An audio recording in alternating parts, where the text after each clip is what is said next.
অনেকটা দিন তো হয়ে গেল। সেরকম কোনো রান্নার ভিডিওই ছাড়া হচ্ছে না। তাই ভাবলাম আজকে তোমাদের সঙ্গে এই রেসিপিটা শেয়ার করি। তো দেখো এখানে আমি সমস্ত রকমের সবজি যেমন আলু, গাজর, বিনস, বেগুন, সজনে ডাঁটা মানে বাড়িতে যত রকমের সবজি ছিল সব এখানে সুন্দর করে কেটে পরিষ্কার করে ধুয়ে নিয়েছি। তারপরে কড়াইয়ে সর্ষের তেল গরম করে তার মধ্যে ফোড়নের জন্য দিয়ে দিয়েছি গোটা শুকনো লঙ্কা, তেজপাতা এবং পাঁচফোড়ন।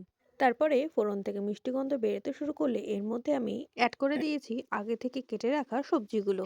তারপরে সমস্তটা খুব ভালো করে নাড়াচাড়া করে নিয়ে তারপর উপর থেকে সামান্য একটু নুন ছড়িয়ে সমস্তটা ভালো করে মিশিয়ে নিয়ে খুব ভালো করে সবজিগুলো আমি একটু ভেজে নিচ্ছি।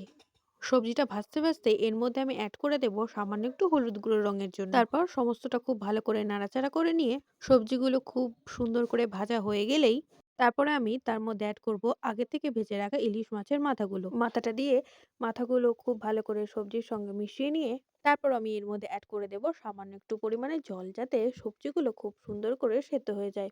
তারপর সমস্তটা খুব ভালো করে মিশিয়ে নিয়ে অপরদিকে আমি একটি মসলা রেডি করে নেব। এখানে দেখো আমি আদা এবং কাঁচা লঙ্কা বেটে রেখেছি। তার মধ্যে অ্যাড করব ১ চামচ ধনে গুঁড়ো এবং ১ চামচ জিরে গুঁড়ো।